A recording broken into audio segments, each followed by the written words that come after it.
সময় বদলাচ্ছে, মানুষ বদলাচ্ছে, কিন্তু কিছু অনুভূতি আজও একই রয়ে গেছে। আর সেই অনুভূতির নাম রবীন্দ্রনাথ।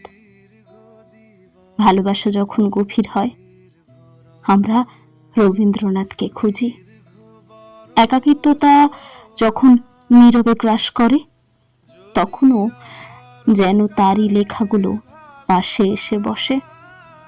তোমারে নতুন করে পাবো বলে হারাই ক্ষণে ক্ষণে। এই এক লাইনে যেন হাজার অনুভূতি গল্প লুকিয়ে আছে। রবীন্দ্রনাথ শুধু কবি ছিলেন না, তিনি মানুষের মনের ভাষা বুঝতেন।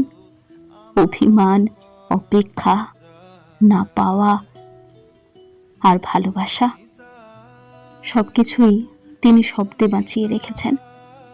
কিছু অনুভূতি আছে যেগুলো কাউকে বোঝানো যায় না, শুধু রবীন্দ্রনাথ পড়ে অনুভব করা যায়।